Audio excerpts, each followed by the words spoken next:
Welcome to the RadioU Podcast. Coming up, 11 liquids you can now bring on a plane. Also, is that a bird? Is that a plane? No, it's a naked man at Disneyland. All that and more on the way next. Allie, did you watch any of the NBA play-in games last night? I gotta be honest, I didn't end up watching these. I was picking up my car yesterday and also had some family over for dinner, so I was just doing other things. Oh, so you didn't get to see Trae Young getting kicked out of the game? I did get to see that, but in a highlight, or a low light, really. Yeah. For Trae Young, at least. But I did get to see the video of him. Pretty much he looked like the little kid that's playing ball with any neighbor kids and then is losing and decides to take the ball and go home. Yeah. That's what he looked like. It's almost literally what he did. So the Hawks were getting blown out by the Magic. They lost by 20-some points. And with about four and change left in the game, he takes exception with one of the missed calls or foul calls or whatever that the officials made. And so he gets a technical foul. Then when they're trying to set up to shoot the technical foul, he kicks the ball away so that the referee can't have it. And so that's an additional technical foul. And that's enough to get kicked out of the game, which it didn't matter at that point. They were down by so much. But he claims he did it in defense of his teammates because he thinks that the referees weren't doing a fair whistle and weren't giving foul calls that the Hawks should have been getting. Yeah. Which is comical to me. That's absolutely ridiculous. You can't give up on your team and show that you're the leader of that team. That's terrible sportsmanship, terrible leadership. You got 4 minutes left in this game. I know it seems unlikely, but at least compete to the end. I mean, he had 28 points in the game. It's not like he was playing bad. But yeah, that's just a terrible attitude to have, especially as a star in the NBA. You shouldn't have that type of attitude. And I felt bad for George Niang, who actually was a part of the Cavaliers and was a part of a trade that the Cavs and the Hawks did this season. So now he's on the Hawks. In that replay of that moment when he kicks the ball away, George Niang's trying to get the ball to give it to the referee. You could just see how disappointed he is with Trae Young. He's just like, dude, what are you doing? You know, just it's like you're a toddler throwing a tantrum. It was very childish. Yeah. And then to come out afterwards and act like you were trying to make some kind of statement, like, no, you were just throwing a temper tantrum because you were losing by 20-some points. And your team is no good. And even if they won this game, they would get swept by the Celtics. So I don't know why the Hawks want him around, because I don't think that he's the kind of player you can really win with. I mean, a lot of people have accused him of, being a ball hog and a little bit of a diva and all of that. And this doesn't help his case. No. In that. So I don't know what Atlanta will do. It feels like Atlanta really doesn't know what they want to do anymore. You know, they got rid of some of their key players that felt like they were building to something. So I think they may end up starting from scratch. Atlanta is the worst thing you can be in the NBA, which is not bad enough to be at the worst and get a number one pick, but also not good enough to actually be competitive in any playoff series. Which is crazy because it's like a couple years ago, they were in the conference finals. Yeah. It's like they had the right recipe, it seemed, but then it all just fell apart. Yeah, the recipe was letting Trae Young go off, but that doesn't always work. Especially when him going off, in this case, means throwing a temper tantrum. Yeah. Disneyland, normally known as the happiest place on earth, typically very family friendly. Not so much this past weekend. Oh, no. When a naked man went on a rampage and wound up climbing on top of one of the restaurants. Oh, my goodness. In Disneyland. I don't think we know his name, but I don't know if you watched it, Allie, but there is literally video.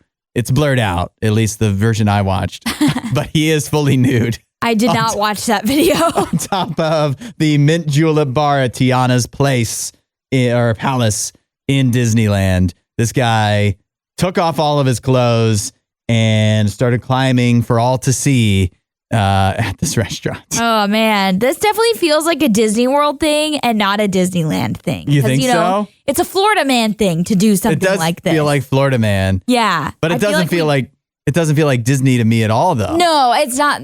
I just meant as something I could see happening in Florida, and I feel like we never hear anything about Disneyland. Yeah, but yeah, this is insane. It's very surprising to me that something like this could happen at Disneyland, because like you think Disneyland and Disney World is so controlled. Yeah, they got lots of security, and I know that there are certain places that you can drink alcohol or whatever there. You can purchase alcohol, but it's not like it's prevalent. No. And I don't think that they're the kind of place that's just like slinging drinks at you, like right. Keep them coming, barkeep. And eventually you wind up in a state of mind where you're like this.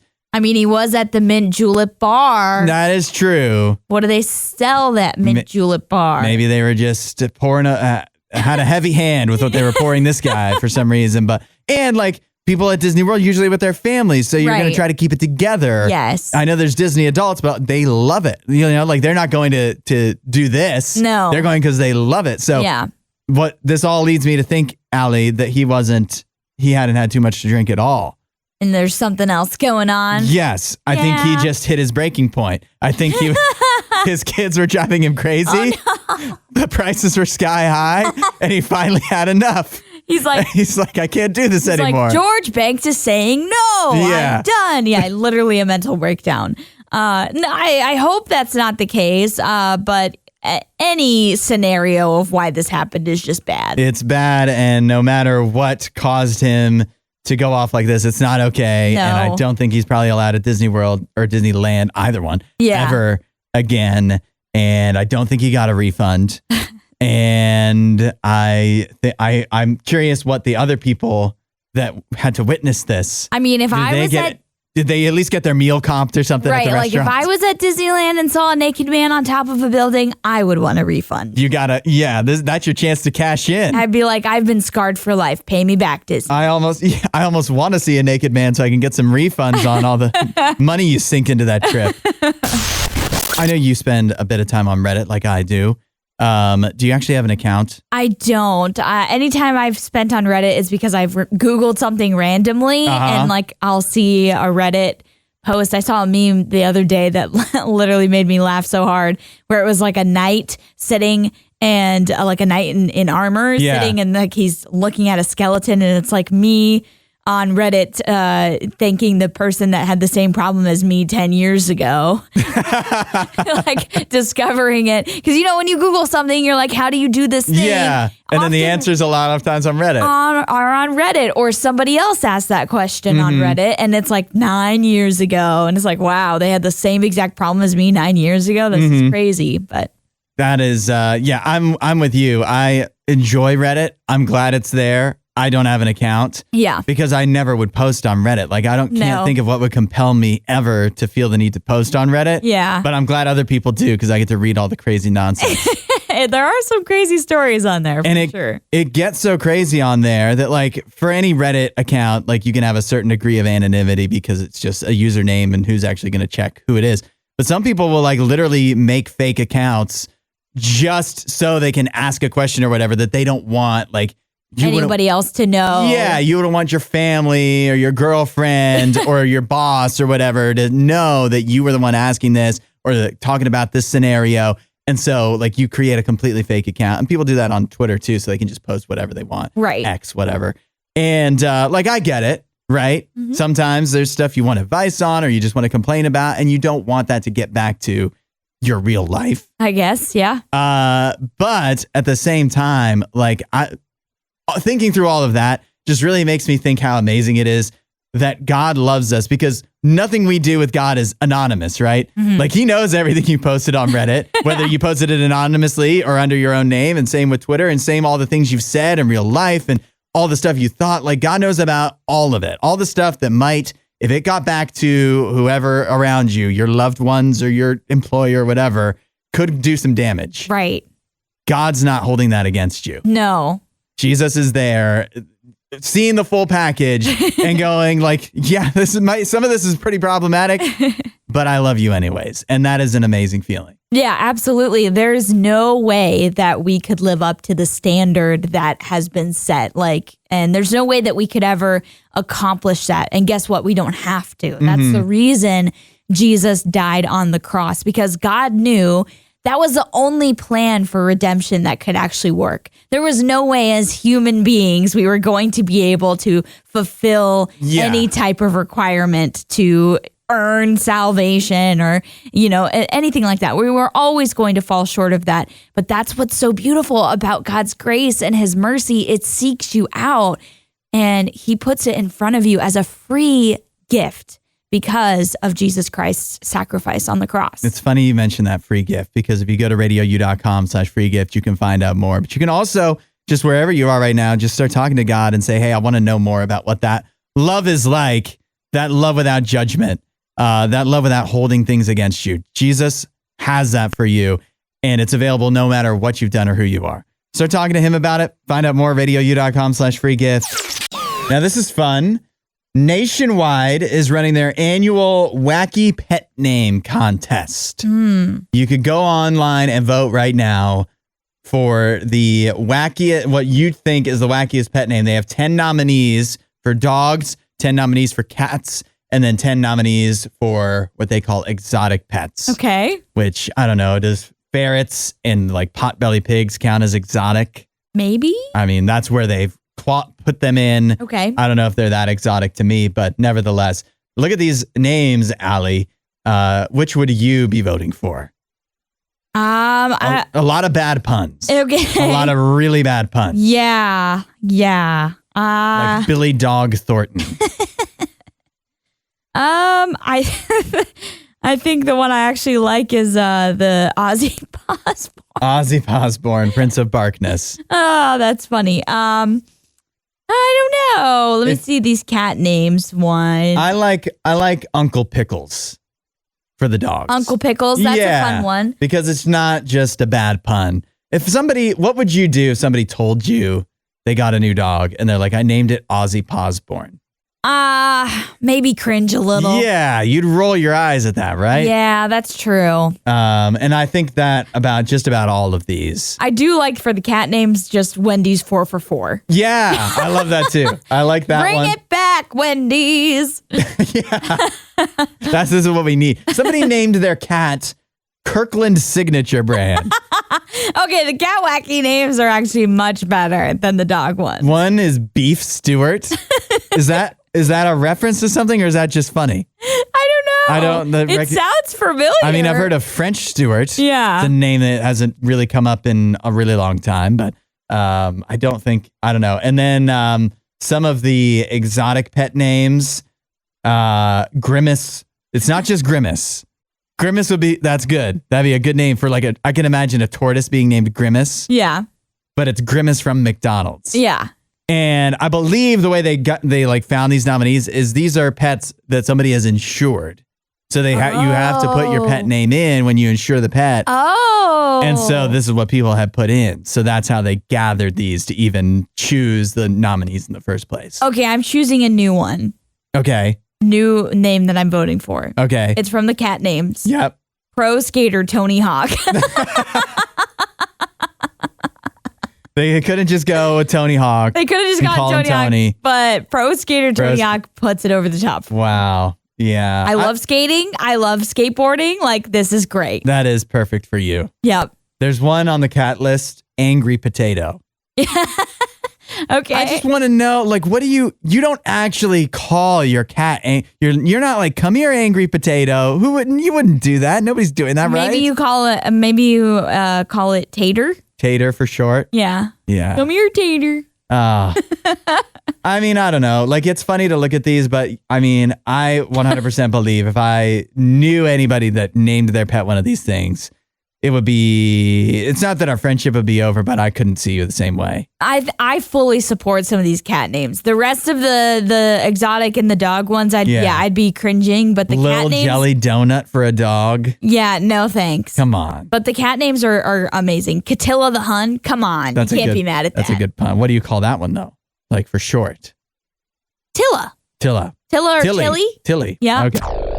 Well, a couple days ago, Hudson, we were talking about Coachella starting off with a 12-hour traffic jam. Mm-hmm. So not the greatest of starts for Coachella. Also kind of random. They had Bernie Sanders out. Yeah, it was an interesting opening weekend. Yeah, very, very interesting headlines coming out of Coachella. But to me, the most insane headline was this. More insane than a 12-hour traffic jam. More insane. This is absolutely crazy to me. 60% of Coachella attendees financed their tickets. As in, put their tickets on a payment plan. So 60% of people went into debt to get stuck in a 12-hour traffic jam. Yes. Went into debt to go to Coachella. And get heat stroke. Yeah, literally. So apparently, this was reported by Billboard, and they said more than 60% of concert goers used an installment plan to break up the cost of the $649 general admission ticket. Well, into separate payments. When you hear that it's that much, I don't know. Who wants to drop that much all at once? It's a lot of money. It's an expensive ticket, but you're also adding on an additional cost when you do this installment. How much does it cost? What's the interest or whatever on it? I don't know if there's any interest, but it does say that there's an additional service cost of $41 if you do the division up. And they divide it into $50 payments. So it literally goes from like $649 almost to $700. Yeah. I mean, once you're spending $649 anyways. What's another $40? I know, yeah. And that seems to be what people were thinking because, again, over 60% of general admission ticket buyers did this payment plan. And this also does not include the cost of travel, accommodations, food, drinks, merchandise. People with the crazy outfits, they got to pay for those when they go to Coachella. So, overall, it just seems like a bad financial investment to go to Coachella. I mean, honestly, that is just an astronomical price. I know everything's more expensive now. Right, that's crazy. And I love going to concerts, and there's lots of artists I would love, but there's not any combo of artists I don't think I could think of that I would pay $649 for upfront or on payments. Yes. That is a crazy amount. I remember the most expensive concert ticket I've ever paid for was like $80 some, and I felt like that was a lot. But I was like, oh, it's worth it because of the band that I went and saw. Yeah. And I was like, I'm never going to get the chance to see him again. It was the Eagles. And so I was like, I'm fine paying for that to see the Eagles. But I cannot imagine paying almost $700 to go to a festival and then also having to basically go into debt for it. You know, that's crazy to me. That is, I mean, that's a lot. And I know part of it is the experience of it. Like you're going with friends probably. And like, it's just, that's a whole thing, but there's other experiences you can have. And I'm thinking too, like, even if it's convenient to have them all in one place. Like if you have many artists there that you all want to see. Yeah. To see them all in one go instead of having to piece it out into different whenever they come to town. But also you think about a lot of the people going to Coachella are like in California anyways. These bands and artists are coming through all the time. All the time. And you piece out like the 5 artists that you want to see, it probably would be about the same. Yeah. And that's effectively like putting on payments if you saw them spaced out over a year or whatever. So well, it is a crazy thing to do. To me, it's less about like, you know, I think there's 2 conversations here. Yes, the Coachella price has gotten more and more expensive throughout the years. And to me, astronomical to the point of don't go. It's not worth it. And the other part of this story is that I think it's so sad that we're just as a society okay with just accepting that payment plans are normal. And, you know, it's become more normalized. Like we talked a couple weeks ago about DoorDash and introducing the 4 payment plans for your burrito. You know, so it's just like everything we see, we're just turning around and seeing people go into debt for something. And it's like, I just feel like this is overall not a good sign. Like it's a pretty bad indictment of our society. At that and not better. Yeah. Over the last several years. I don't even want to know. I know the stats are always out there of how much collectively as Americans we have in credit card debt. And that number continues to increase and increase and increase. It's sad because to me, it's like this is the type of stuff. And I know they said this when the DoorDash thing came out.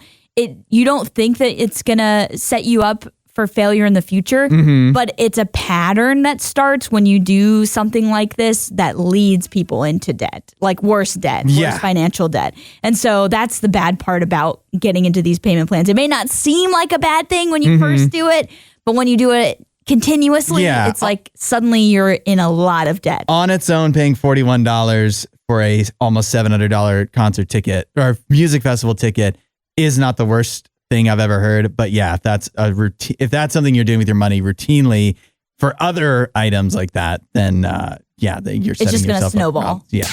Do you buy it? Actress Cate Blanchett claims that she is giving up acting. Oh. Do you buy it? Do I buy that she's giving up acting? Do you think she's going to stop being in film very frequently? She's 55.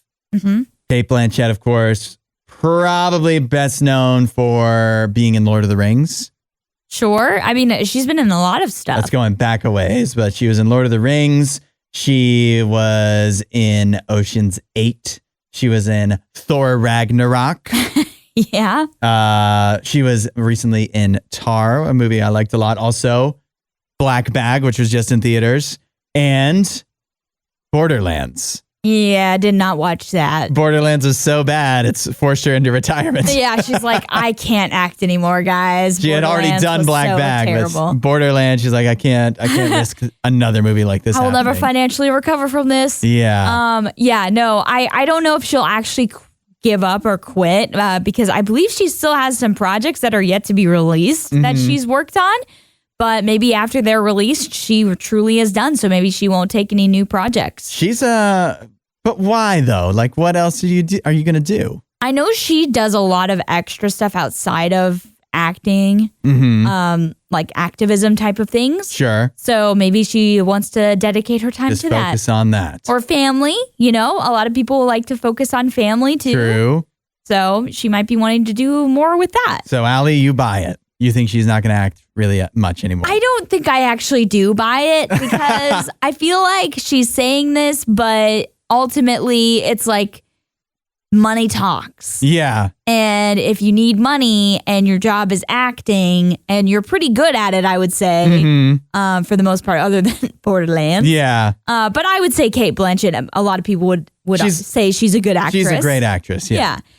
So if you're a good actress and there's still work coming your way, why wouldn't you do that? Yeah, and I think this too, like you don't get to be that good without being kind of obsessive with it. Yeah. You know, like that's your life. Yep. And what I find, and this is why I always, before Tom Brady came back after he initially retired, I'm like, he's going to come back. Yeah. And that's one of my all-time great predictions is that he was not done. Yeah.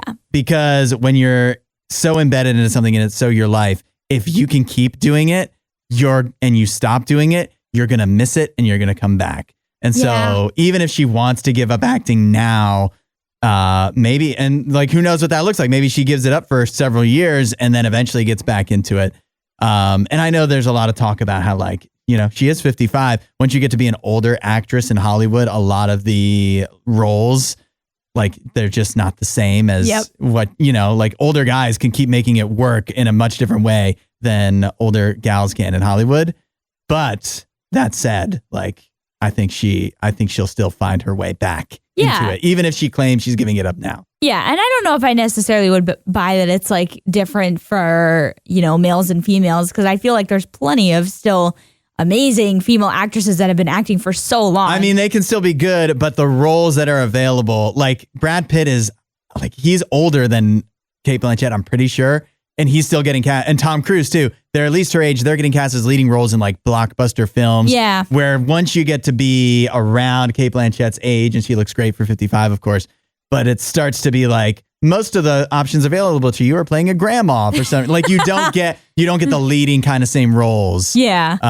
That guys still have available. So it just makes it more difficult for them. Yeah. Yeah. I mean, maybe. Yeah. I don't know. I haven't looked into that enough, but I do feel like there's still plenty of runway left in Cate Blanchett's career as an actress. She is that good. Yeah. if she chooses to continue doing it, she can. But also, if she doesn't want to, she has done plenty. Yeah. She can retire and live in retirement and happiness for the rest of her life. And there's plenty of people that could rise up and take her place. Oh, absolutely. Not that she's not great, but I'm just saying there's always somebody new in Hollywood ready to take your spot.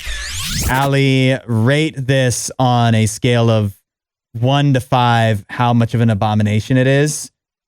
The Blue Jays are serving cotton candy fries at their games now. Okay, yeah, I did see this, and the picture of it is very odd. I don't like it. Now, I'm a person that I've done this, like, fries, like, dipped into your dessert. Oh, I love doing that. In ice cream or whatever. Yeah. Like, who doesn't love a mix of, like, salty and sweet? Like, that's great.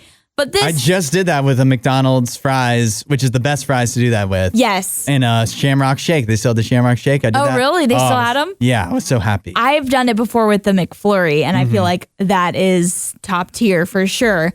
But yeah, there's something about it that just does not look right. And Well- it looks a little gross. Because it's the Blue Jays, it's blue cotton candy. Blue and white, yeah. And then it has this mystery blue drizzle. Yeah, we don't know what that is. That is a color that possibly shouldn't be associated with any food, but definitely doesn't feel like a color that should be drizzled over fries. No. And so that is what concerns me.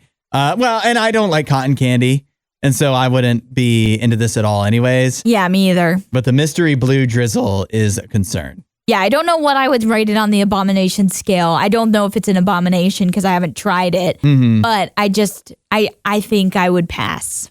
And like, I'm curious how much they're charging for these because it's stadium food and it's literally two of the cheapest things for them to make. Yeah. French fries and cotton candy. Right. The ingredients on those cost next to nothing. $9.99. And it's at least $9.99. It's going to be expensive. Canadian dollars. Yeah, right. Yeah, that's true. It's in Canadian dollars, so I don't even know what the conversion would be there. But yeah, I feel like it would be expensive just because it's like a special thing. Yeah.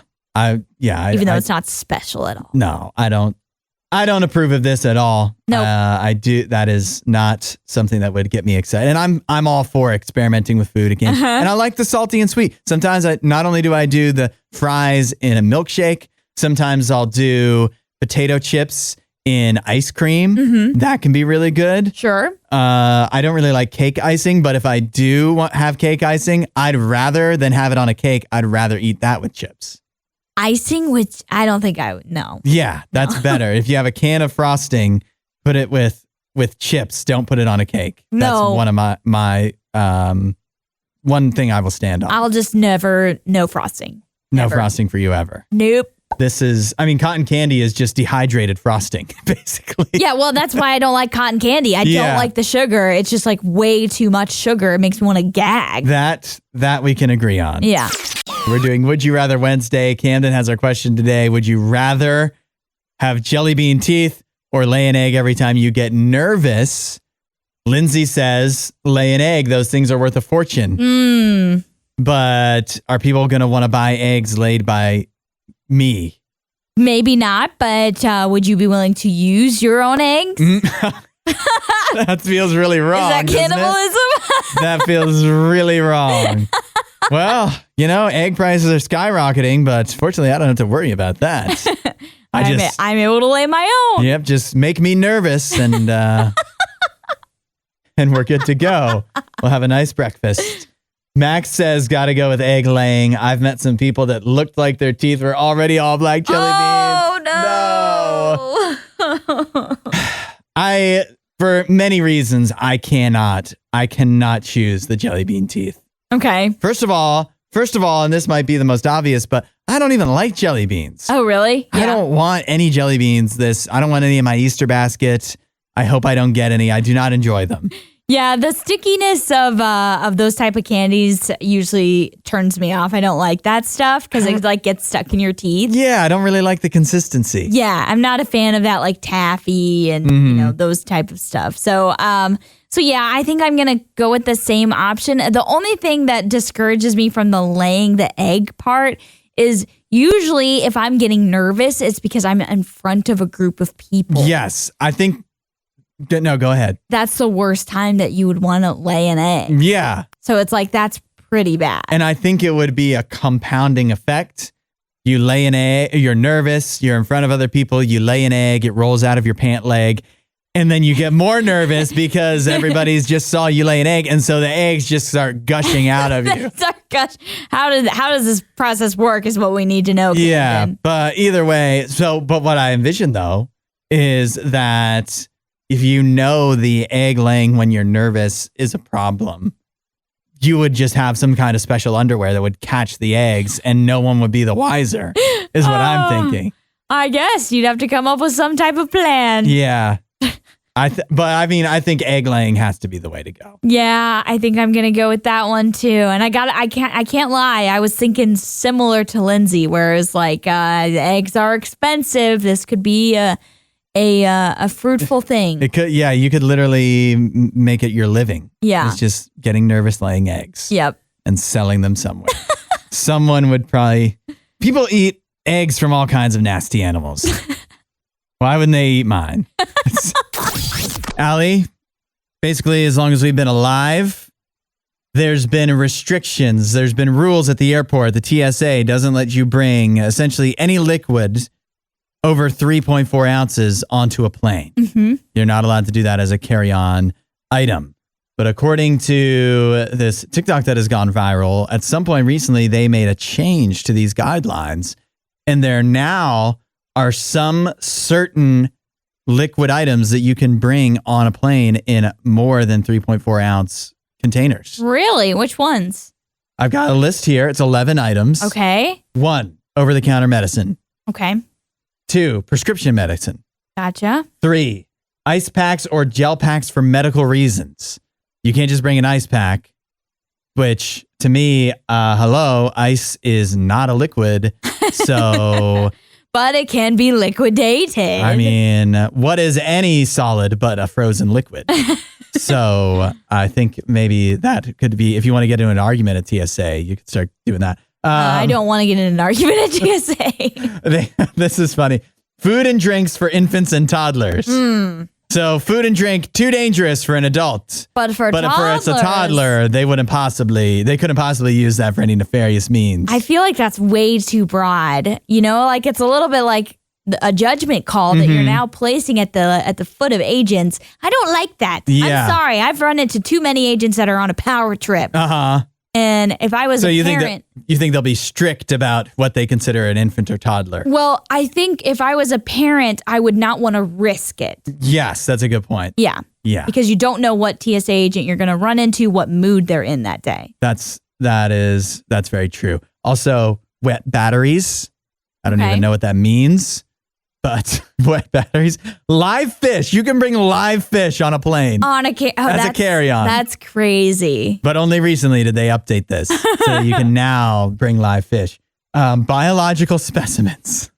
What is this list? I thought this was going to be like list. Shampoo or something. No, that's still not allowed. I'll skip to the rest of the list. That's not on there. Yeah. Biological specimens. The rest of the list: breast milk and baby formula, liquid-filled teethers, duty-free items, and fresh eggs. Okay, the breast milk one makes sense to me. Yeah. Especially if you're pumping, like you're gonna need to do that. Mm-hmm. So those are the 11 items that you can now bring as in your carry-on onto a plane in more than 3.4 ounce quantities. All right. In other words, nothing that any of us ever will probably be. Yeah, for the most part, you're probably not going to see much of a change in your usual routine if you're flying. It does say that the TSA could also, because of advances in technology, blah, blah, blah, could soon add shampoo, perfume, sunscreen, body wash, etc., like the stuff you would actually want to bring in bigger quantities. If you could,